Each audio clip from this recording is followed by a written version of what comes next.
오랜만에 뵙는데 얼마나 저희가 여름에 뵙고 처음 뵙는 것 같고요. 그렇죠. 여름에 끝났죠. 뭔가 이제 좀 뭔가 이별한 오랜 친구나 뭐 연인을 다시 본 느낌? 저는 심의관님이 항상 어제도 뵀던 것 같고. 근데 이름 왜 몰라요? 사건입니다. 그러니까 세간에는 이제 도가니 사건으로 네. 많이 알려져 있었죠. 그때 뭐 도가니 영화 나오고 또 소설도 나오고 했을 때 이제 온 국민들이 크게 이제 분노했던 사건인데요. 이 사건은 2000년부터 2004년 사이에 그 인화학교라는 학교에서 교직원들이 그 청각 장애인인 그 학생들을 집단적으로 성폭행, 성추행 또는 이제 그냥 일반 폭행을 했던 사건입니다. 그러니까 이 특수학교인데 이제 청각 장애인들을 교육하는 그런 곳이고요. 언어장애가 있는 18살 여학생의 손발을 묶은 뒤 성폭행하는 행정실장. 그때 두 사람 얘기하더라고. 그래서 확실하냐 이름을 딱 쓰대. 그 두 사람이 누구였습니까? 학교 생활 보육교사하고 또 교장 선생님. 아이들이 성폭행 당했다는 증거를 전혀 정황을 전혀 우리가 캐치를 못하고 과연 이렇게 교사로서 우리가 맞는가?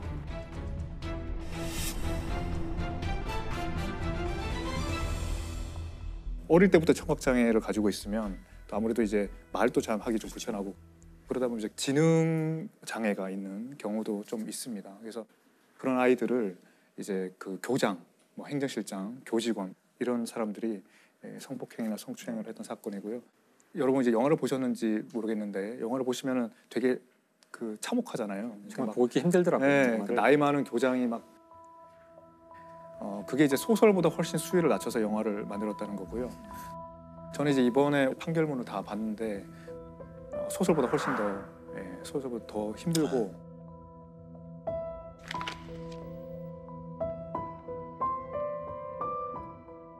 아예 뭐 밤부터 새벽까지 막 묶어놓고 성폭행도 하기도 하고 정말.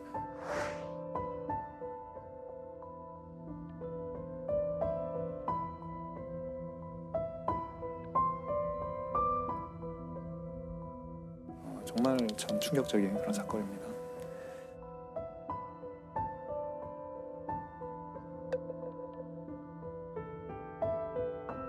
수사 결과 밝혀진 것은 가해자가 이제 6명, 피해자 아이들은 한 9명 정도 나왔고, 근데 뭐 누구나 뭐 짐작할 수 있듯이 실제 피해 규모는 그보다 훨씬 많을 거라고 그렇죠. 네. 많이들 생각하고 있습니다. 이렇게 오랜 시간 동안 피해가 있었음에도 좀 뒤늦게 밝혀진 이유가 뭘까요? 한마디로 말하면 좀 폐쇄성 때문인데요. 첫 번째로는 이 학교의 모든 관계자가 다 가족입니다. 그러니까 이사장이 있고요. 교장은 이사장의 맏이고요. 네. 행정실장은 이사장의 차남이고요. 그러니까 이사는 또 부인이고요. 네. 뭐 그런 식으로 처제, 동서 막 이런 사람들이 다 교감, 이사, 이런 감사 다 이렇게 장악하고 있는 거죠. 가족들이 운영하는 네. 학교 법인이군요. 그렇죠. 네. 또 기숙학교입니다. 그래서 이 뭐 출입을 다 통제하고요. 교사들이 있지만 교사들이 여기 들어갈 때 기부금을 좀 불법적인 기부금을 내고 들어갑니다. 뭔가 나쁜 일이 있어도 쉽지 않은 거죠. 그런 게 이제 하나가 있고 또 하나는 이제 피해자들이 청각 장애가 있으니까 이제 언어 표현을 잘 못하고 피해를 자기가 논리적으로 이렇게 설명하기가 되게 어려워요. 또 이 아이들의 부모님도 굉장히 건강한 분도 있겠지만 장애인들이 꽤 많으셨어요. 그러니까 뭐 청각 장애인이시거나 아버지가 돌아가셨거나 어머니가 또 지적 장애가 있으시거나 이렇게 하니까 여기서 이제 무슨 일이 뭐 아주 그렇게 성폭행 같은 심각한 일이 일어나도 이게 외부에 잘 알려지지가 않고요. 그렇기 때문에 이제 잘 드러나지 않았던 특성이 있습니다. 어떻게 알려지게 됐나요? 이 사건은 2005년도에 이 내부에 이제 교사가 계셨는데 그분도 청각 장애가 있으세요. 근데 그분이 학부형한테 이제 전화로 신고를 받은 거죠. 우리 딸이 행정실장한테 이런 몹쓸 짓을 당했다고 한다. 그 선생님도 이제 여러 가지 문제로 그 재단에 밑보이면 안 되는 입장이잖아요. 근데 이거는 그냥 물에 빠진 아이를 보고 구해줄 수밖에 없는 그런 상황에 자기가 마주하게 됐다는 거죠. 굉장히. 야, 너 초등학교에서 몹쓸 짓 했다고 피해 학생이 저한테 말했는데 농학생들이 겪은 고통 피해는 제가 바로 겪는 고통과 같다고 생각하고 있기 때문에 결코 그대로 침묵할 수 없었습니다. 어떤 식으로든 피해 학생들을 구제하겠다는 생각 그 이전뿐이었습니다.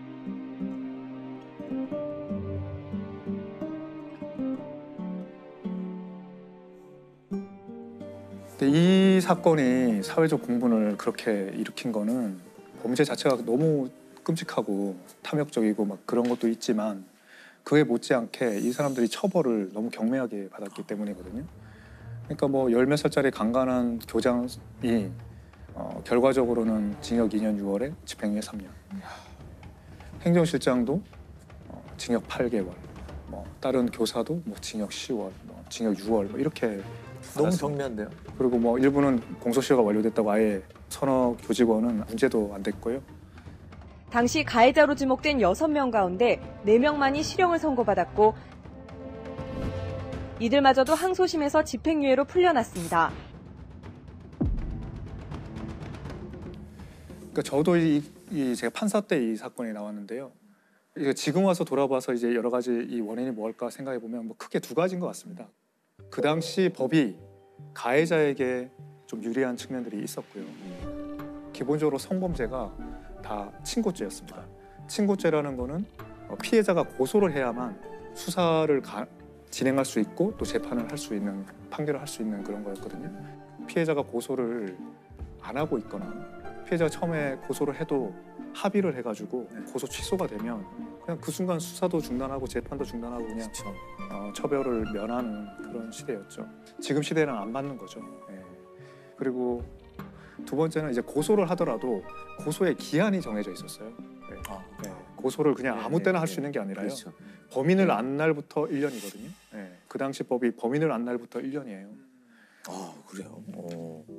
이 사건에서 어떤 아이가 피해자인데 얘는 지금 무섭고 부끄러워서 이 피해를 말하지도 못하는 상황이었어요. 근데 이제 막 사건이 문제가 돼서 다른 아이의 대한 수사가 진행되고 있었어요. 그럼 경찰에서 참고인으로 이제 불려가서 얘도 조사를 받잖아요. 그 조사를 받는데 아직은 자기 사건이 문제되지 않은 상황이거든요. 근데 법원에서 그때 남의 사건이 문제됐을 때 그때 경찰 만났으니까 그때 고소할 수 있었잖아. 그 시점부터 계산하는 거예요. 근데 어른도 쉽지 않죠. 이거 내 사건을 말했을 때 수사가 제대로 될 것인지 불이익은 없을 것인지 무서운데 아이가, 그것도 청각 장애 아이가 그냥 친구가 조사받는데 거기 경찰서 간 적이 있다고 그때부터 1년 전에 있었던 사건을 이제 뭐 고소 못한다 이렇게 판단을 한 거죠. 그래서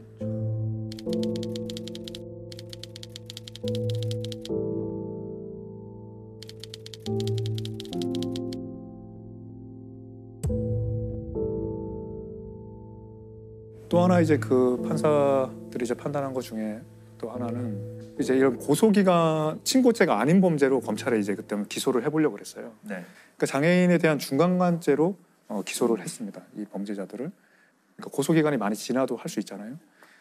근데 중간간죄가 뭐냐면 원래 강간죄는 폭행 협박으로 피해자를 이제 제압하고 간음을 하는 거거든요. 근데 중간간죄는 어떤 다른 사유로 이미 제압 당해 있는 거예요, 피해자가. 뭐 약에 취해 있거나 뭐 교통사고 당했거나 그런 상황에 있는 피해자를 거의 한거불능에 있는 피해자를 간음한 거죠. 이제 그런 걸로 이제 기소를 했는데 근데 이 아이가 어떤 상황이었냐면 가해자의 방에 들어가서 거의 이제 그 육체적으로 뭐 짓눌려 있는 상태인데 그때 수화로 나는 이게 싫다라고 표현을 했고 그리고 옷을 벗겼는데 자기가 좀 끌어올렸다. 그러면 한 거를 한 거 아니냐. 한 거가 아예 불가능하지는 않았지 않냐. 그래서 이제 한 거 불능이 아니라고 해서 중간간죄가 아니라고 그때 판결을 했거든요. 이게 뭐죠? 좀 말이 안 되는 것 같아요. 예, 맞습니다. 네.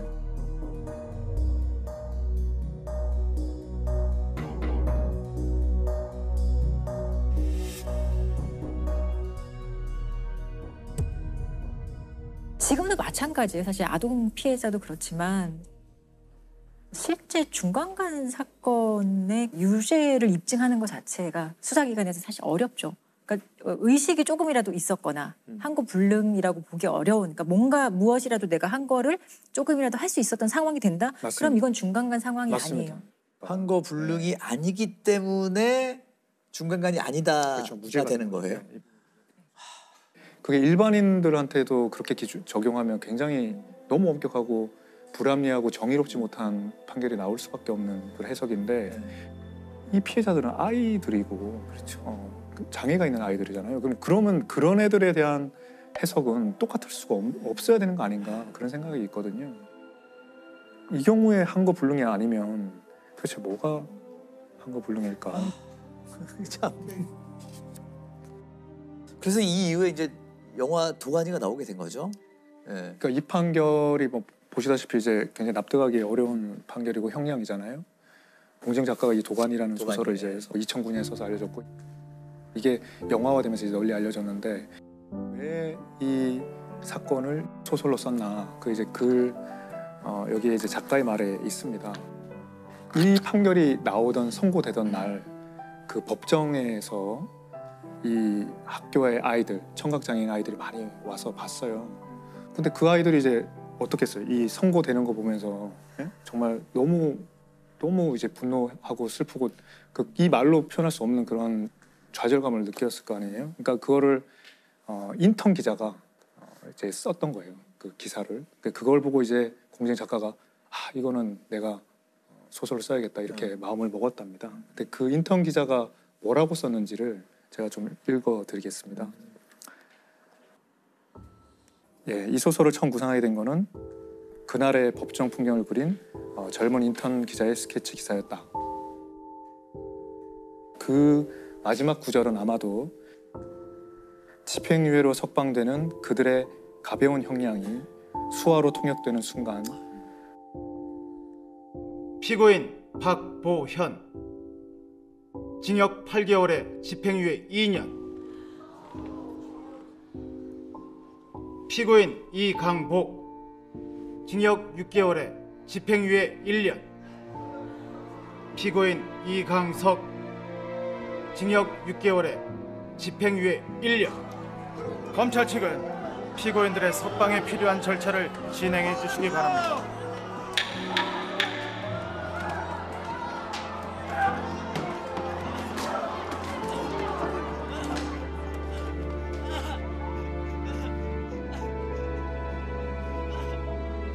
법정은 청각장애인들이 내는 알 수 없는 울부짖음으로 가득 찼다.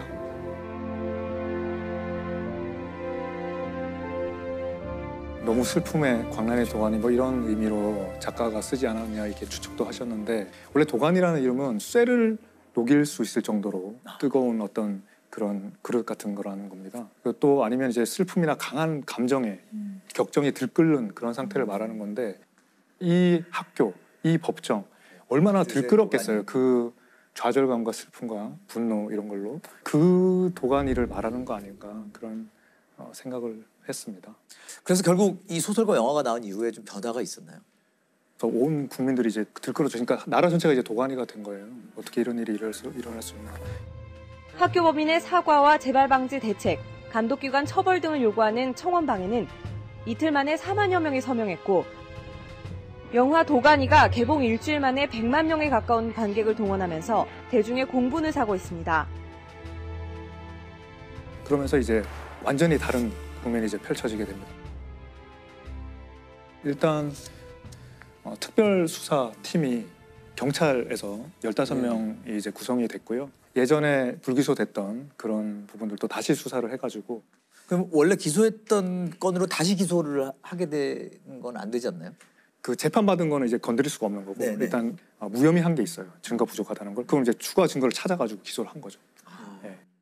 예를 들면 행정실장이 범죄가 제일 문제가 되는데 밤부터 새벽까지 성폭행하고 묶어놓고 성폭행한 그런 것들이 기소가 되고 징역 12년이 나옵니다.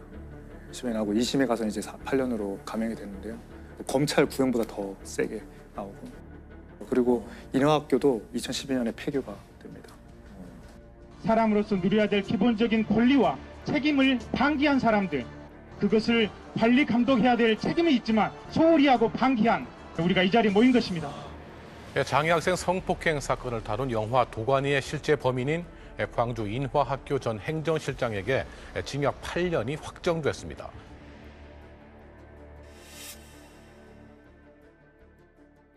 어떻게 보면 소설과 영화와 그리고 국민들이 좀 뭔가 판결을 바꿔놓은 느낌이 그렇습니다. 있네요. 국민들의 힘으로 바꾼 거고요. 아주 근본적으로 이제 법이 많이 개정됐죠. 하나는 성폭력에 관한 처벌법이 많이 개정됐습니다. 성폭력 범죄의 처벌 등에 관한 특례법, 일명 도가니법이 2011년에 만들어지고요. 장애인이나 13세 미만 이런 아이들을 이제 그 성폭행했을 때는 친고죄를 다 폐지합니다. 고소 없이도 처벌할 수 있고, 그 중간간죄에서 한거 불능의 요건이 없어집니다. 그래서 위력에 의한 간음 이런 것도 넣어가지고. 국회는 오늘 본회의를 열어서 도가니법으로 알려진 성폭력 범죄의 처벌에 관한 특례법 개정안을 처리합니다. 장애인 대상 성폭력의 경우 한거 불능 요건을 완화해 성폭력 사범에 대한 처벌을 쉽게 하고, 미성년자 대상 성폭력에 대해선 공소시효를 폐지하는 등의 내용을 담고 있습니다. 또 다른 방향에서 이제 개정은 좀 더 근본적으로 보면 사회복지법인이 아까 폐쇄성이 근본적인 원인이라고 했잖아요. 그래서 3분의 1은 외부에서 추천을 받은 사람으로 해라. 또 감사는 변호사나 회계사나 이런 전문직이 해라. 뭐 이런 류의 조항들이 들어갑니다. 이 둘 다 이제 도가니법이라고도 이제 별명이 붙습니다. 그렇게 닫힌 공간에서는 진짜 야만으로 돌아가는 것 같아요. 그러니까 계속 놔두면, 방치해서 놔두면. 그러니까 지금 제 형제복지원 사건하고 제가 이제 그 알서범죄원에서 이제 형제복지원 사건도 했었고 지금 오늘 도가니 사건도 했는데 두 사건이 되게 공통점이 많다는 생각을 했어요. 그러니까 이제 형제복지원은 굉장히 높은 그런 철문으로 진짜 물리적으로 닫혀 있었고, 여기는 또 다른 이유로 가족 간의 이제 어떤 지배 구조로 닫혀 있었고, 그렇게 좀 열어줘야 된다. 닫힌 공간에는 비상구를 마련하고 또 창문을 열고 법이 좀 그런 역할을 할 수 있지 않나 그런 생각을 해요. 언론도 마찬가지고 하지만. 그것도 그렇고 저는 뭐 법원도 그럴 수 있지만 우리가 고민해야 될 지점은, 우리가 당시에 2000년, 2005년 우리 지난 회의도 밀양 사건 얘기했지만 그 당시에 느꼈던 그 국민들의 어떤 법감정과 지금 2022년에 느끼는 법감정도 사실 다른 것이고, 그렇죠. 우리가 이런 장애인 아동 성폭력 사건을 바라보는 기존에 정말 안일했던 시각, 인식, 그게 저는 가장 큰 문제인 것 같고. 그러니까 이게 어쨌든 아픈 사건이지만 이걸 계기로 좀 바뀌어 나가고 있다는 건 참 좋은 것 같아요. 여전히 안 좋은 일들은 계속 벌어지고 있지만. 저는 이제 어부 살인 사건으로 많이 알려져 있고요. 어부 살인 사건. 도성에 살고 있던 어부가 2회에 걸쳐서 총 4명을 살해한 연쇄 살인 사건입니다. 제가 현장에 투입이 됐었던 사건이고, 그래서 이제 그 하나씩 살펴보면요. 2007년 9월 1일에 밤 10시경에 그 딸이 밤 10시가 되도록 연락이 안 되니까 한 어머니가 이제 실종 신고를 합니다. 그런데 경찰이 수사를 해보니까 이제 대학에 다니고 있던 이 딸이 같은 과에 있는 남자친구하고 같이 이제 보성 지역을 이제 여행을 하고 있는 것이 이제 흔적이 발견이 됐습니다. 이제 8월 31일에 마지막 CCTV를 보니까 실종이 된 여성 A와 남자친구 B가 숙소에서 같이 나와가지고 바닷가 쪽으로 가는 뒷모습이 찍혀 있습니다. 그 이후로 둘 다 실종이 됐어요. 둘 다 없어요. 네. 그래서 이제 그 수색을 하고 있던 중에 A 여학생이 시신으로 발견이 됩니다. 그래서 이제 살인 사건으로 수사를 전환을 하고 남자친구의 행적을 조사를 하고 있던 중에 결국은 이 남자친구도 시신으로 발견이 되어버렸습니다. 이 남자친구가 굉장히 건장한 체격을 갖고 있어요. 그런데 양쪽 발목이 골절 상태처럼 발목이 양쪽이 되어 있고 뭔가 이렇게 깊이 상처가 패인 것처럼 발견이 됐습니다.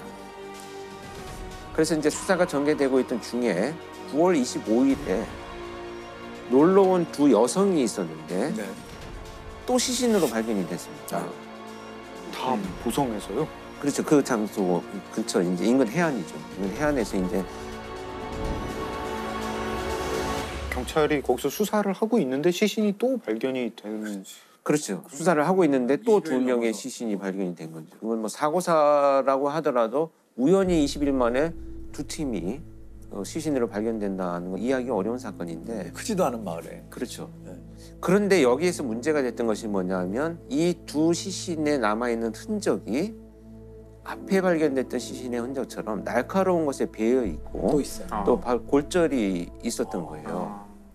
그리고 심지어 이제 이 두 분의 피해자들은 좀 멍이 있었고 누군가한테 이제 맞은 흔적이 나타났기 때문에 연쇄적으로 벌어진 사건으로 판단을 하고 이제 수사를 전환을 하게 됩니다. 그래서 그 1차, 2차 사건의 영화성을 찾다 보니까 한 가지 공통점을 발견을 했습니다. 이 1, 2차 사건의 피해자들이 모두 어떤 선박에 타고 있었다라는 것이 이제 밝혀졌다는 거죠. 이제 첫 번째 사건에서는 이 여학생이 119에 4번이나 통화를 시도한 흔적이 경찰이 발견을 했어요. 근데 2, 3초 만에 끊습니다. 뭔가 얘기를 하지 않고. 근데 통화 녹음된 거 들어보니까 모터 소리가 들리는 거예요. 그래서 누군가의 배에 지금 타고 공격을 당했다는 것으로 추론을 해나가기 시작을 합니다. 해상 연쇄 살인 사건의 첫 피해자인 대학생 추모 양이 119에 4차례 전화한 것은 지난 8월 31일. 추 양은 당시 119에 전화한 뒤 아무 말도 하지 않았지만 배의 엔진 소리인 기계음이 들렸습니다. 그러다 보니까 누군가의 배에 타고 있었다라는 것이 이제 짐작이 되고, 두 번째 사건에서는 두 여성이 이제 바닷가를 산책을 하고 있는데 한 여성이 내가 갑자기 남편한테 전화를 좀 해야 되는데 전화기가 없어서 그러니 전화기를 빌려주세요라고 자기 남편하고 통화를 합니다. 그리고 고맙다고 인사를 하고 갔어요. 근데 이 두 분이 어느 정도 시점이 지난 상황에 전화기를 빌려줬던 피해자들로부터 배에 갇힌 것 같다. 경찰 보트를 불러달라라고 하는 문자를 받고 경찰에 신고를 합니다. 그래서 누군가의 배에 지금 타고 지금 공격을 당했다는 것으로 추론을 해나가기 시작을 합니다. 그러던 중에 이제 그 탐문을 하다 보니까 그 마을에 70대 노인이 계신데 이 사람이 누군가 젊은 친구들을 좀 태우는 걸 봤다라는 진술을 확보를 합니다. 그래서 한 배를 찾아요, 결국. 그래서 찾아가지고 거기에서 20대 여성들의 물건들을 찾습니다. 뭐 유력하네요. 볼펜, 머리끈, 그다음에 뭐 모발 심지어 이런 이제 결정적인 피해자들이 이 배에 탔다라는 이제 그 배를 이제 확보를 하게 되죠. 그래서 이제 70세의 어부 오모 씨를 체포를 합니다. 그런데 이 두 번째 피해자 C와 D의 여성 피해자들의 증거물만 나왔기 때문에 이 1차 사건에 대해서는 끝까지 부인을 하고 있었던 상황이긴 했는데 재판이 진행되던 중에 이 소위 쌍끌이 배가 있잖아요. 두 배가 같이 가면서 그물을 연결을 해가지고 양쪽으로 쌍으로 바닥을 끌고 가거든요. 이 배가 건진 물건이 뭐냐 하면 A와 B가 찍었던 디지털 카메라를 빠뜨린 것을 건졌어요. 그것을 건져가지고 이 두 피해자가 그 범인과 같이 탄 배에 있는 사진이 찍혀 있는 것이 복원이 됐습니다.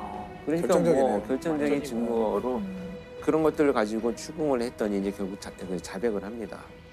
성범죄를 저지르려고 했는데 피해자들이 저항을 해서 살해를 했다 이렇게 이제 자백을 합니다. 지난 한 달 새 전남 보성 앞바다에서 잇따라 숨진 채 발견된 20대 남녀 4명은 모두 배를 태워준 70대 어부에 의해 살해된 것으로 드러났습니다. 성추행을 하려다 실패하자 저지른 범행이었습니다. 앉아보고 싶어서요? 누구를요? 이게 어떤 식으로 이 범행이 이루어졌을까요? 왜냐하면 한 피해자는 건장한 남성이기도 했고. 제가 이제 어떤 일이 있었는지 좀 구체적으로 설명을 들어보겠습니다. 바닷가를 산책하고 있는 이 남녀 대학생한테 이 범인 오모 씨는 자기가 먼저 제안을 합니다. 근데 그냥 배에 태워줄게. 그래서 조업을 하는 곳으로 나가서 그때 와서 이제 추행을 하려는 시도를 합니다. 그러니까 이제 말도 안 되는 상황이 정리가 되는 거죠. 그랬더니 남 학생이 저항을 하니까 밀쳐서 바다에 빠뜨립니다. 빠뜨리고 올라오지 못하도록 어구인 이 사카떼로 남성을 내리쳐서 계속 공격을 하는데요. 이 사카떼라고 하는 것이 이제 부표를 끌어당길 때 쓰는 뾰족한 고리가 달려있는 어구입니다. 그러다 보니까 이제 그런 상처가 남게 된 것이죠. 이 2차 사건 당시에 놀러 온 여성들이 오니까 또 같은 방식으로 내 배를 태워줄게 해서 바다 한가운데서 똑같은 방법으로 성추행을 시도를 하니까 피해자들은 저항을 당연히 하실 거고 1차 사건처럼 똑같은 방법으로 피해자를 물에 빠뜨려서 살해하는 수법으로 범행을 저질렀습니다. 근데 이 범인 오모 씨는 제가 면담을 실제 들어갔을 때도 제가 바깥 조사실 창밖에서 이제 조사받는 장면을 봤을 때는 그 수사관들한테 막 굉장히 막 큰 소리로 막 이렇게 억울하다, 나는 그럴 의도가 없었다고 막 주장을 했거든요. 그리고 나서 이제 수사관들이 나오고 내가 한번 들어가서 이제 성향을 파악을 해보겠다. 들어갔더니 금방 태도가 달라지기 시작을 해서 어디서 오셨냐 그래서 내가 경찰청에서 분석을 하러 왔다라고 제가 이제 신문을 밝혔어요. 그랬더니 정말 곧 쓰러져서 죽을 것 같은 기력이 없는 사람의 연기를 노인인 것 같은. 몸을 흔들기 시작하면서 내가 이렇게 힘이 없는 사람이 어떻게 그 젊은 처자들을 그렇게 하겠느냐라는 얘기만 30분 동안을 하길래 비겁한 사람이네요. 정말 이건 안 되겠구나. 당시에 제가 조사된 내용을 보면 나한테 배를 태워달라고 한 것이 잘못이다 애초에. 공짜로 태워달라고 한 사람들이 문제다. 전형적으로 사이코패스들이 갖는 자기 중심적인 사고죠. 결국 이제 자신의 성적 욕구를 채우기 위해서 남녀 4명을 무참히 살해했고 대법원에서 결국 최종 사형을 선고를 하죠. 그래서 현재 지금 최고령의 사형수 현재까지도 복용을 하고 있습니다. 근데 저는 제가 이때 4명의 피해자가 전부 20대 초반인데 자, 이 70대의 범인한테 왜 그냥 피해를 당했을까가 가장 궁금했어요. 그래서 이렇게 바닷가에 제가 서 있는데 그 범행에 쓰인 배를 이제 압수해서 거기다 이제 묶어놓고 있었죠. 그래서 보고 있었더니 마을을 지나가던 분이 어르신께서 저 배를 한번 타봤느냐, 경찰관인 내 모습이니까 안 타봤습니다 했더니 저 배는 바다 한가운데 나가 출렁거리기 시작을 하면 당신 같은 장정들도 난간만 붙들고 있어야지 일어나지도 못해. 이렇게 말씀하시는 순간 엄청난 제가 통찰을 느꼈어요. 아, 이런 상황, 또 물리적인 신체의 제한은 심리적인 프레임을 같이 만들 수 있겠구나. 그러니까 지금 이 범인 오모 씨는 평생을 살았기 때문에 잠도 거기서 자는데 웬만하면 집에 가지 않고 그러니까 활동이 굉장히 자유로워요. 움직임이 자유롭고 신속하고 그러다 보니까 피해자들 입장에서는 지금 신고를 해서 여기 바다 한 군데 위치도 모르겠고 구하러 오는 동안에 이미 빠져서 나는 두려움이 얼어붙게 만드는 이런 현상을 일으켰겠구나. 그렇기 때문에 이 건장한 남학생도 일어서지도 못하고 그냥 물에 빠질 수밖에 없는 상황. 그 상황 자체가 엄청난 두려움으로 작용을 했기 때문에 이 범인이 사용한 범행 도구는 사카떼나 힘이 아니고 상황 자체가 이미 범행의 도구를 쓰였겠다. 심리적으로나 모든 거를 배를 다루는 사람이 장악을 하고 있는 거네요.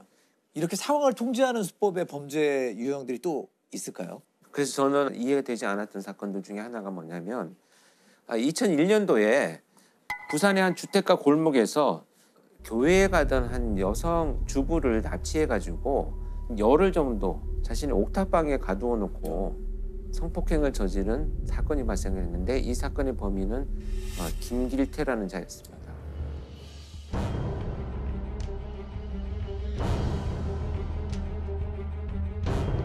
김 씨가 지난 2001년 5월 길 가던 30대 여성을 납치해 열흘 동안 감금하고 성폭행한 곳이 바로 이곳 옥탑방입니다. 김 씨는 외출할 때 피해자의 손발을 묶고 입을 테이프로 막아 밖에서 문을 걸어 잠그기도 했습니다. 자신의 거처를 여러 차례에 걸친 성폭행 범죄의 거점으로 이용한 겁니다.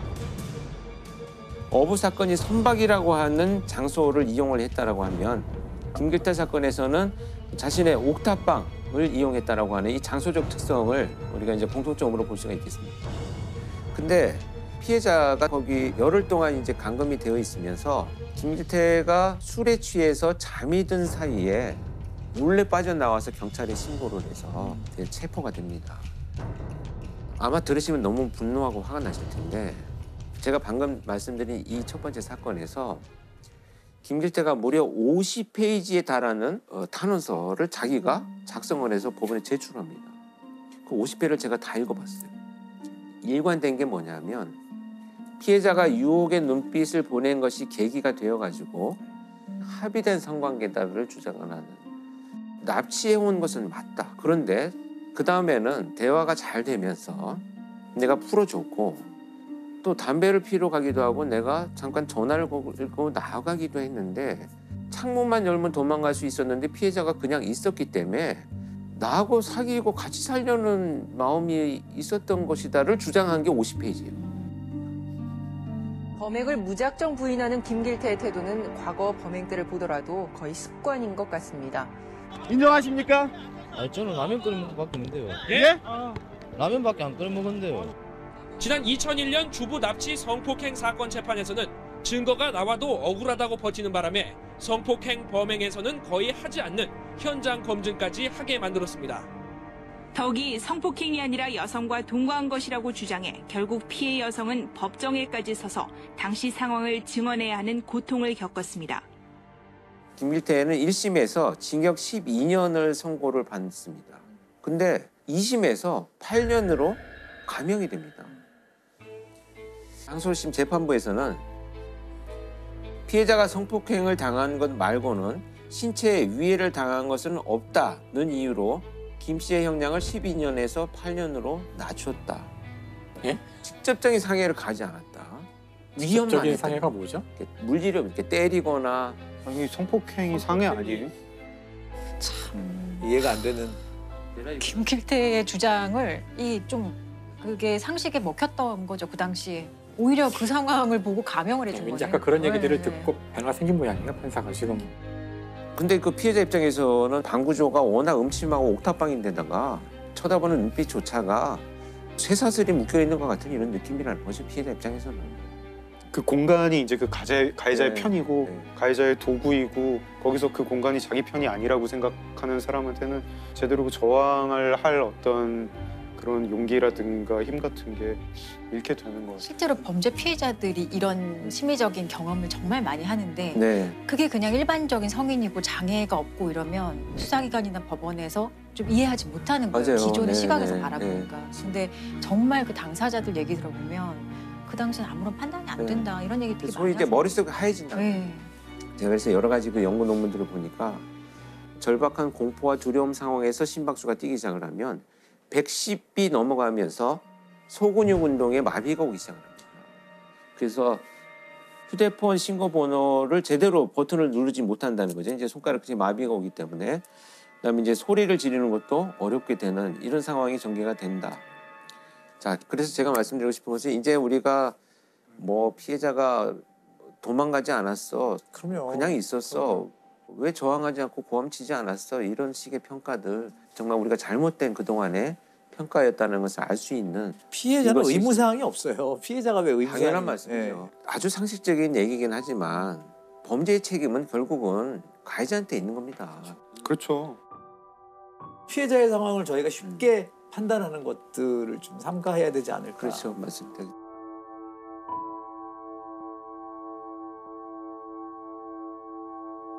강도와 성폭행과 살인이 한꺼번에 일어난 용인 택시 연쇄 강도 살인 사건으로 보도가 된 사건입니다. 2002년 4월에 김경훈이라고 하는 소위 이제 주범인데요. 28살이었었고 같이 범행을 저지른 공범은 허재필이라는 자였었는데 24살이었습니다. 이 김경훈과 허재필이라는 이 두 범죄자들은 용인에 있는 한 골프장 식당에서 일을 하면서 둘이 이제 알게 됐어요. 근데 이제 김경훈이라는 자는 나름대로 어떤 이 교육자 집안이라고는 합니다. 그래서 그렇게 어렵게 살지는 않았는데 특수 강도 범죄로 체포가 되어가지고 구속이 됩니다. 4년 실형을 받고 나오거든요. 아마 굉장히 중범죄였던 것 같아요. 어찌됐건 그 범죄를 저지르고 난 이후에 총 전과 7범의 범죄를 저지르면서 계속 범죄를 이어왔습니다. 이제 그 당시의 수사 기록들을 검토를 해보면 대부분 성범죄와 관련된 범죄가 계속 이어져 왔다. 그래서 돈과 여성에 어떤 집착하는 이런 유형이었다라고는 알려지고는 있습니다. 근데 허재필은 의외로 뭐 그런 어떤 그 전과가 없어요. 빚이 좀 있었다 그래요. 근데 당시에 월급이 이제 워낙 얼마 되지 않으니까 김경훈이가 이제 제안을 합니다. 택시로 위장 강도를 해서 너희 빚을 내가 갚아주고 같이 우리가 뭐 유흥비에 쓰자. 그래서 2002년 4월 18일에 이제 범행을 시작하는데요. 둘이서 차를 타고 가가지고 허재필은 트렁크에 숨어 있고 김경훈이가 자신이 알고 있는 여성에게 그날 잠깐 만나자라고 이제 제안을 해서 영동 고속도로 상에 있는 한 휴게소로 이제 유인을 해서 태워서 갑니다. 그리고 그 휴게소에 도착을 한 다음에 트렁크에 숨어 있던 허재필이가 나와서 김경훈과 합세를 해서 이 여성한테 금품을 강취를 합니다. 그래서 카드를 강취한 이후에 이 여성을 살해합니다. 그리고 이제 인근에 안매장을 한 뒤에 12회에 걸쳐서 286만 원을 인출을 합니다. 그래서 이제 이 살인을 한 이후에 자신감을 가지죠. 이 범죄자 둘은 이제 우리가 뭔가 해낼 수 있다. 두 번째 사건은 며칠 지난 다음에 두 사람은 주차된 택시에 택시 번호판을 일단 훔칩니다. 그리고 그 위에 있는 캡을, 택시 캡 있잖아요. 그것까지 훔쳐와가지고 자기 차에 장착을 해요. 그러니까 번호판하고 캡을 캡만 훔쳐서 자기 차에, 그러니까 자기 일반 승용차에 택시로 위장을 한 거죠. 그렇게 이제 택시를 하나 만들어가지고 용인 일대를 돌아다니기 시작을 합니다. 그리고 그날 밤에 오후 11시경에 수원의 한 도로에서 택시를 기다리던 여성을 이제 차에 자연스럽게 태워가지고요. 현금 2만 원을 강취를 하고요. 신용카드를 빼앗습니다. 그리고 노끈으로 목을 졸라서 살해하고 트렁크에 유기를 하죠.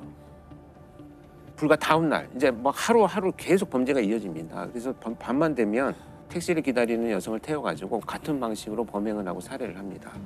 결국은 이거 카드로는 어차피 많은 돈을 뽑을 수는 없잖아요. 그렇습니다. 그 600만 원 때문에 계속 그렇죠. 사람을 죽이고 있다는 건데 때로는 몇십만 원, 뭐 몇백만 원 그게 정말 정도. 이해가 안 되는 것 같아요. 근데 이게 되게 중요한 부분이에요. 범행이 탄로날 것 같아서 살인을 저질렀다라고 하는 것이 이 범죄자들의 특징으로 지금 보시면 될 것 같고요. 그리고 나서의 이 범죄자들이 자신들의 범행에 대한 이제 수사망이 좁혀지기 시작을 하니까 갑자기 이제 그 다음날 패턴을 바꿉니다. 이 번호판과 캡을 떼어내고 3명의 여성이 같이 서 있는 곳에 가서 같이 놀러 가자, 드라이브를 하자 이렇게 이제 유인을 합니다. 유인을 해서 자기 차에 태운 다음에 2명을 성폭행을 하고 또다시 같은 방법으로 노끈으로 피해자들을 살해합니다. 그러다가 이제 체포된 과정을 보면요, 계속 범죄가 이제 성공을 하니까 용인의 한 회사 주차장에서 이제 번호판을 훔치려고 하다가 경비원한테 발각이 됩니다. 그래서 이제 경찰에 신고가 되어가지고 절도 범죄로 경찰이 출동을 해서 두 사람 체포를 하는 과정에서 김경훈이 경찰에 도착하기 전에 이제 도망을 가게 됩니다. 도주 하루 만에 경찰은 이제 김경훈의 은신처를 찾습니다. 그래서 이제 방을 급습을 했는데 급습하는 순간에 이미 김경훈은 자신의 목을 찌르고 피를 흘리고 있던 상태로 발견이 됐죠. 그래서 이제 경찰이 병원으로 후송을 했지만 결국 사망을 하게 되죠. 경찰은 이내 동생을 앞세워 용의자 김 씨가 은신 중인 포항의 한 가정집을 덮칩니다.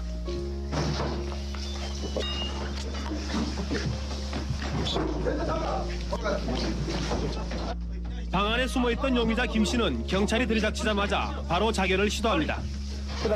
용의자 김 씨는 병원으로 옮겨졌으나 오늘 오후 6시쯤 끝내 숨졌습니다.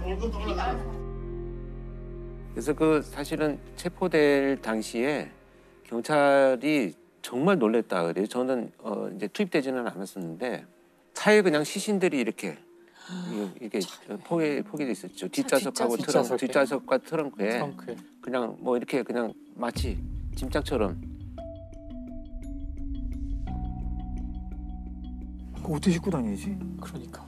그래서 시신을 싣고 다닌 차량으로 굉장히 유명했던 이런 사건입니다. 결국 이 두 사람은 단 11일 동안 여성 6명을 살해하고 그들이 뺏은 돈은 단 520여만 원에 불과했다고 합니다. 연쇄 살인범 허재필은 경찰에서 쓴 자술서에 잡히지 않았다면 계속 사람을 죽였을 것이라고 썼습니다. 허재필은 이 자술서를 쓰면서 끝내 회한의 눈물을 흘리며 용서를 빌었지만 용서받기엔 그의 범죄가 너무 중하고 큽니다. 허재필은 체포가 되어가지고 사형 선고를 받고 현재도 수감 중에 있습니다. 근데 사형수로 지금 현재까지 수감을 하고 있는 거죠. 살인 전과가 없었던 두 범인이 어떻게 첫 범행부터 이렇게 다양한 살인의 강도에 의아하거든요. 그렇죠. 저도 이 질문 되게 많이 받거든요. 그런 일들은 사실 많이 일어납니다. 근데 이들이 갖고 있는 소위 목표는 자신이 원하는 어떤 목표를 이루기 위해서를 이것을 좀 도구처럼 쓴다는 건데 사이코패스들하고 좀 다른 의미를 갖고 있어요. 여기에서 우리가 어떤 걸 주목해야 되냐면 택시 연쇄 강도 살인 사건의 본질은 금품 감취의 목적인 강도 범죄를 이어나가기 위해서는 어떻게든 증거가 인멸되어야 되고 증거 인멸의 방식은 성폭행을 하는 것이고 신고하면 결국 너만 손해다. 가족들이나 남편 또 다른 사람들이 알게 되면 이런 이제 신고되지 않는 범죄들이 훨씬 많고요. 정확한 내용을 파악하기도 어려운 한계들이 있습니다. 또 신고율이 거의 10% 넘어가는 통계가 잘 없어요, 실제로. 전체 사건 중에 10%를 잡아도 아주 많이 잡는 통계고. 그다음에 여러 연쇄 사건으로 성폭행이 이어진다면 노출의 위험이 높기 때문에 결국 피해자를 살해하는 것이 자신의 금품 강취를 위해서는 필요한 그냥 도구적인 행동과 행위다 이렇게 이어지는 것이죠. 그러니까 쉽게 얘기하면 강도를 저지르려는 자들은 살인이나 성폭력으로 자연스럽게 이어질 수 있다라는 거죠. 그렇죠. 예, 결국은 이어지기도 하고 짧은 시간 안에 혼합되어서 나타나는 것이 우리가 연쇄를 빨리 차단해야 되는 가장 중요한 이유가 되겠습니다. 강도 범죄를 이게 조금 뭐 살인보다는 좀 가벼운 범죄 이렇게 볼 게 아니네요. 그렇죠. 보통 그렇게 보잖아요. 그래서 그래서 그냥 연쇄 강도야 한 10건 저질렀대. 뭐 차량 절도범이 10건 지금 발생을 했대라고 하는 것에 대해서 우리가 좀 심각하게 생각해야 될 필요가 있다 이렇게 말씀드리고 싶습니다. 연쇄 성범죄자들의 그들만의 특징이 있나요? 연쇄 성범죄자들만의 특징을 몇 가지만 요약을 해보자면 첫 번째로 범행 도구나 이런 것들을 좀 치밀하게 준비를 하고 납치, 유인, 감금 이런 것에 굉장히 능숙하기 때문에 피해자들이 저항을 하지 못하는 경우가 많이 나타나고 있습니다. 그리고 익숙한 장소에서 범행을 계속 이어갑니다. 그러니까 자기들이 익숙한 초기 단계에서 범행을 저지를 때 성공한 그런 익숙한 장소들이 있어요. 그다음에 이제 이 여러 연구에 의하면 사실 성범죄라고 하는 것이 성적 만족보다는 피해자에 대한 권력을 행사하고 통제하려는 욕구에서 비롯된다라고 하는 연구들이 굉장히 많습니다. 그래서 이런 그 몇 가지 특징들을 대표적으로 나타내는 범죄가 이중구 연쇄 성폭행 사건으로 알려져 있는 사건입니다. 1998년부터 2005년까지 발생한 사건입니다. 그래서 7년간이요? 7년간 사실 이제 전국을 다니면서 범행을 저질렀는데 DNA로 밝혀진 것만 77건입니다. 나온 것만 DNA 검사로 확인된 것만 77건이고 체포된 이후에 밝혀진 것도 30건 정도가 되고요. 총 184명의 피해자를 남긴 정말 희대의 연쇄 성폭행 사건으로 남아 있습니다.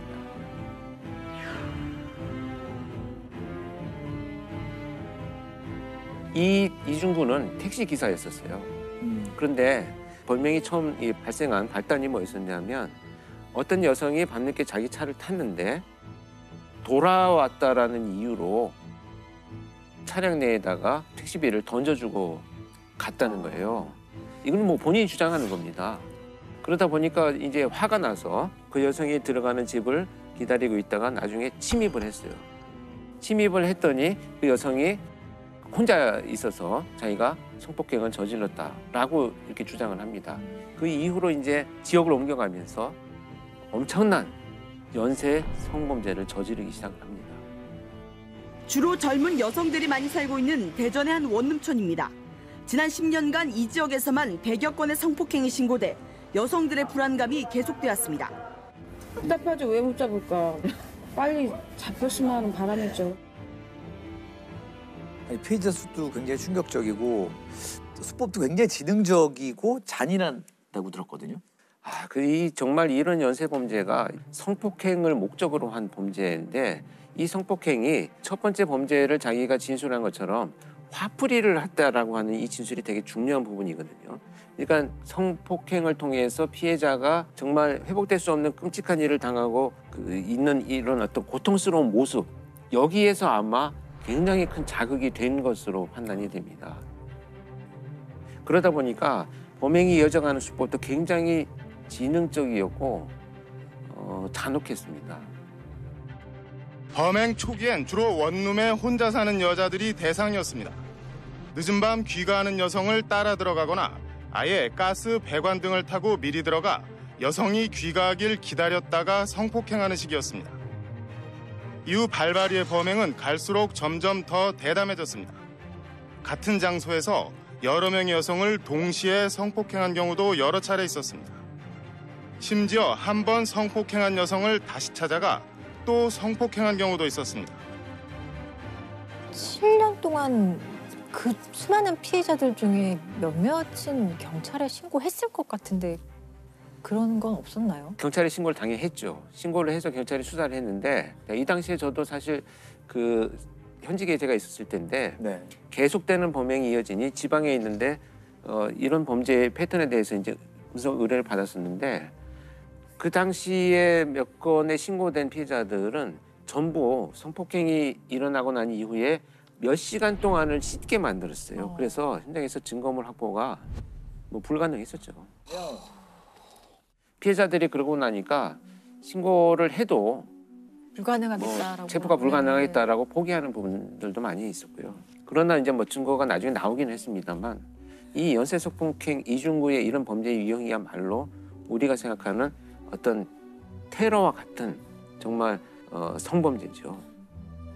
이런 끔찍한 범죄 행각을 좀 끊지 못했던 이 심리가 뭘까요? 이런 범죄를 저지르는 자들이 마치 이제 중독이라고 표현하는 이 뇌 기능의 변화를 같이 일으킵니다. 그러니까 예를 들면 내가 사람들한테 늘 모멸과 멸시를 받아왔다라고 생각하는 이런 왜곡된 주관적인 어떤 감정, 이런 것들을 이제 누군가를 지배함으로 해서 회복한다라고 하는 이런 그 감정으로 연결됐을 가능성이 굉장히 높다고 보고요. 그래서 저는 이 연쇄 성폭행 범죄자들이 성중독이라고 생각을 합니다. 자, 이 잔인했던 이중구의 범죄는 어떻게 마무리가 되나요? 결국은 이제 끝까지 이제 이 여러 군데 지역에서 발생한 범죄자들을 이제 경찰이 신고로 받기 시작하면서 DNA를 확보를 합니다. 발발이 이중구 씨 검거에 결정적인 역할을 했던 것은 DNA 감식 기법. 경찰은 범행 현장에 남겨진 통신과 차량 정보를 모두 뒤져 최소한 2번 이상 등장하는 10명으로 용의자를 압축해 주거지 파악에 들어갔습니다. 이 씨는 용의자 중 한 사람으로 지목됐고 이 씨 집에 남아있는 자녀의 DNA를 확인한 결과 가장 유력한 용의자로 결론 내렸습니다. 이중구의 형량은 어떻게 됐나요? 그래서 이제 그 최종 77건의 성폭행 사건의 범인으로 일단 확정이 되어가지고 무기징역이 선고가 됩니다. 오늘 제가 말씀드린 것은 연쇄 강도 강간 범죄지만 연쇄 범죄는 시작되는 순간 결국 계속되는 자극의 발전으로 진화가 되기 때문에 초반 수사가 중요한 유형의 범죄입니다. 그래서 연쇄 강력 범죄에 대한 연구가 지속되어야 되고요.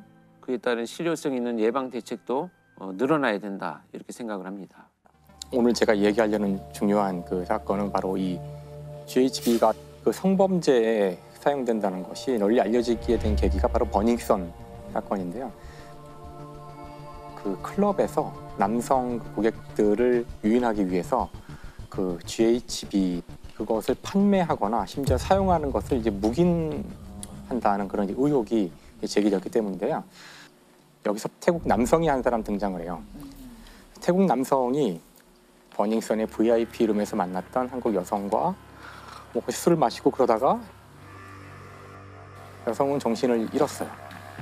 나중에 봤는데 이게 뭔가 이제 안 좋은 거죠. 분명히 성폭행을 당한 것 같고. 그래서 이제 가서 신고를 하고 했지만 이제 이미 제가 이야기한 것처럼 증거는 나오지 않았어요. 네. 그 CCTV를 보면은 그 피해자가 별다른 저항 없이 그냥 호텔로 들어가는 장면이 잡혀 있어요.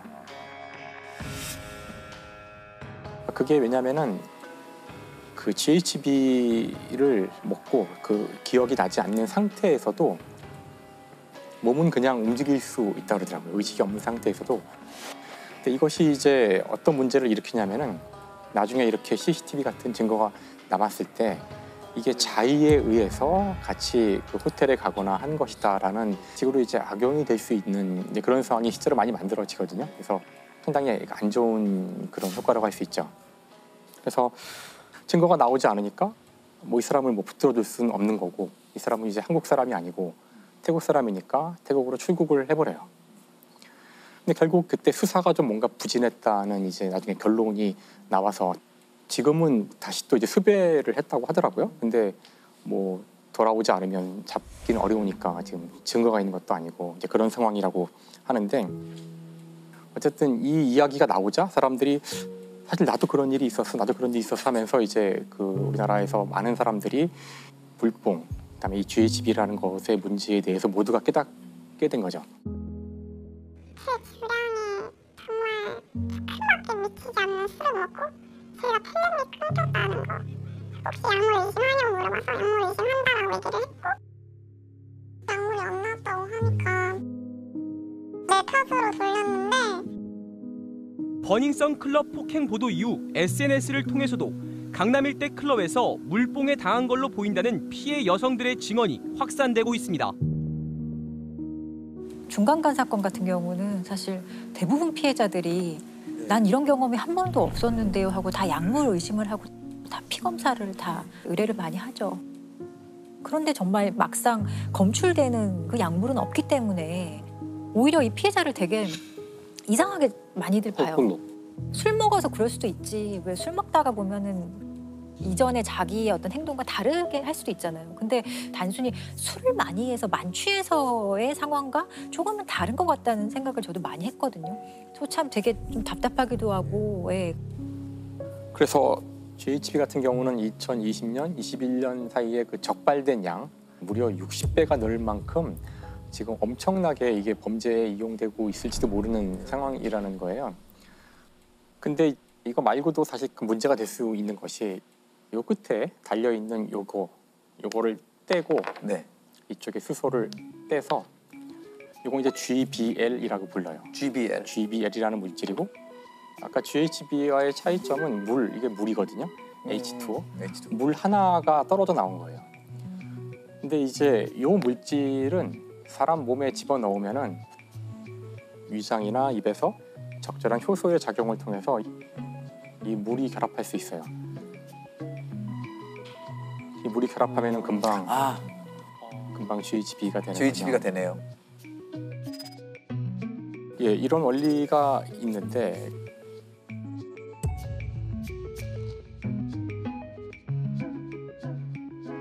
참 안타까운 일이지만 이걸 이용해서 범죄를 저지른 약사가 있어요.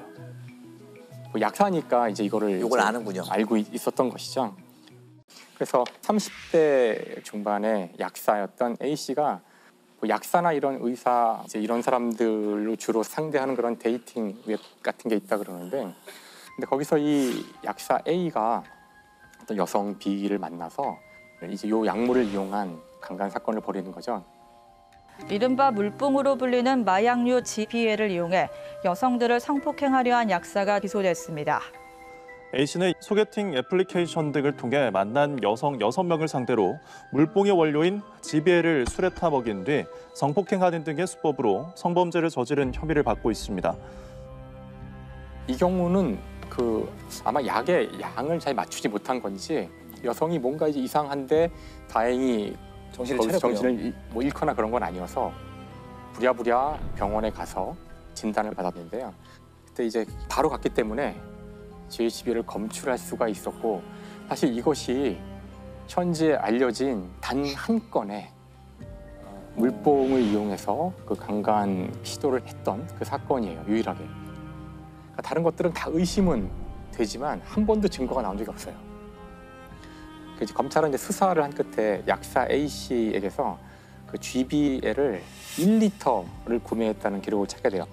1리터면은 이게 2,000명 정도를 네, 피해를 일으킬 수 있는 그런 분량이라고 하더라고요. 그래서 이 케이스가 이제 GBL이 검출된 첫 번째 케이스였지만 당시에는 그 GBL이 마약으로 또는 약물로 지정이 되어 있지 않았기 때문에 이것만 가지고는 뭐 어떻게 할 수 있는 게 없었고요. 하지만 이제 졸피뎀을 가지고 있었거든요. 그래서 당시 졸피뎀은 향정신성 의약품이었기 때문에 이제 이것 때문에 문제가 돼서 기소되는 데 도움이 되죠. A 씨 같은 경우는 징역 4년을 이제 선고받았고요. 그리고 5년 동안 아동 및 청소년 관련 기관에 취업할 수 없도록 이제 선고가 내려졌거든요. 근데 이게 지금 문제가 아까 얘기한 그 GHB는 그래도 마약으로 이미 지정이 돼 있고요. 이건 이제 소지하거나 그래도 안 되거든요. 네. 근데 문제는 이 물질은 아직 정식으로 이렇게 범죄용 약품으로는 지정이 안 돼 있다고 하더라고요. 사건 일어났을 당시에는 요 GHB의 원료가 되는 GBL은 그냥 원료인 거예요. 원료이기 때문에 이거는 소지하고 관리하고 마약류 관리에 관한 법률에 따른 어떤 제재가 전혀 없었던 거예요. 이게 좀 문제가 많았기 때문에 그 마약류 관리에 관한 법률에 보면 아주 좀 유해하거나 뭔가 오남용이 우려될 때 그럴 때 임시 마약류 지정을 하는 그런 제도가 있어요. 네, 식품의약안전처에서 그걸 지정을 하는 건데 이제 2022년 1월이 되어서야 GBL이 그 임시 마약으로 지정이 돼요. 1년 이상의 유기징역이거든요. 그러니까 뭐 최대 30년까지 처벌받을 수 있는 거죠. 보통 뭐 약물로 인한 성범죄가 좀 더 가중 처벌이 있나요? 약물을 사용했기 때문에 더 가중 처벌한다는 규정은 우리나라에는 없어요. 예. 우리는 그래도 이제 마약에 대해서 좀 철저하게 관리를 해왔던 나라이기 때문에 이런 식의 얘기가 조금 뒤늦게 지금 나오기 시작을 한 거고 최근에 사실 되게 많이 퍼져 있다고 저도 느껴지거든요. 뭐 약물을 사용해서 결국에 의식을 잃게 만드는 게 목적이잖아요. 그렇죠. 그리고 뭔가 성범죄를 아주 용이한 상황을 만드는 거기 때문에 이것 자체가 폭행으로 보거든요. 네. 강간 상해죄나 강간 치상죄가 성립하는 경우가 있죠. 저는 칼과 총하고 무슨 차이가 있는지 모르겠어요. 더 위험할 수도 있죠. 그러니까요. 그냥 칼을 들고 있다고 해도 피할 수도 있을 거고 눈에 보일 수도 있지만 이런데 몰래 타는 약물은 사실 오히려 모를 수 있기 때문에 이런 약물을 이용한 범죄를 특정 강력범죄에 신설을 한다든지 형량을 좀 더 강화한다든지 그럴 필요성은 전 충분히 있는 것 같아요. 사실 이게 우리만의 문제가 아니라 지금 말씀하신 것처럼 미국에서 2000년에 데이트 강간 약물 처벌법 통과가 됐는데요. 그게 나오게 된 그 배경도 그 바로 전해죠. 1999년에 15세 소녀가 그 약물을 주입받고 아마 범죄자는 성폭행 같은 걸 할 목적으로 약물을 투여했을 텐데 그 약물 때문에 죽어요. 사망을 해요. 근데 그때 투입했던 그 약물이 바로 이 GHB, 바로 이거였거든요. 그래서 이제 그때 법이 만들어지면서 아주 강하게 최대 20년, 그다음에 이 약물을 단순 소지하는 것만으로도 3년의 징역을 부과하는 그런 법들이 만들어지거든요.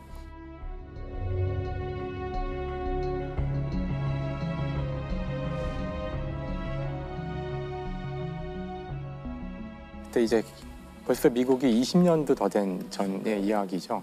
이제 우리가 이 문제를 이제 막 눈앞에 두고 있는 건데. 근데 여기에 일본 같은 데는 좀 이렇게 자정적으로 제약회사들에게 이런 마약류의 성분이 있는 것들은 좀 색소를 넣어서 음료와 결합했을 때 색이 변하는 정책을 좀 이렇게 좀 많이 권유를 하고 있다고 해요. 뭐 강제적으로 시행하는 건 아닌데. 그런 걸로 좀 이 최소한 어떤 뭐 물과 결합했을 때 좀 색이 바뀐다든지 그런 식으로 눈에 좀 띄게 하는 방법도 있을 것 같아요. 이게 정말 이제 안 좋은 죄인 것이 어떻게 보면 우리 사회의 근간을 흔드는 거예요. 맞아요. 사실 이제부터 사람들이 만날 때마다 저 술에 혹시 저 사람이 뭘 타지 않았을까? 이제 이래야 한다는 것이 사실 이 사회에는 정말 엄청난 그 해악을 끼치는 거라서 그 사회 전체의 신뢰를 다 깨뜨리는 거죠. 물뽕이라는 마약을 시중에 대량 유통시킨 일당이 적발됐습니다. 경찰의 대대적인 마약 사범 단속을 벌여 수백 명을 검거했지만 클럽 내 물뽕 적발은 지지부진한 상황입니다.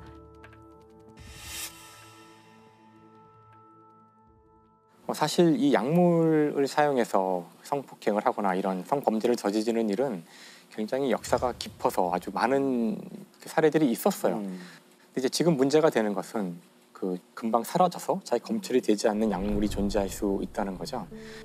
그래서 비록 지금 당장은 뭐 검출하는데 어려움이 있다고는 하지만 언제나 그래왔듯이 아마 과학기술이 다시 발전을 할 겁니다. 그래서 모든 범죄를 반드시 잡아낼 거기 때문에 아마 오늘 이 이야기를 들으면서 많은 분들이 되게 좀 불안해하실 것도 같은데, 그러니까 그럴수록 더 빨리 우리가 이에 대해서 대응을 해야 되지 않을까 그런 생각을 해봅니다. 왜 이런 세상이 됐을까 좀 이제 마음이 아프게 되네요.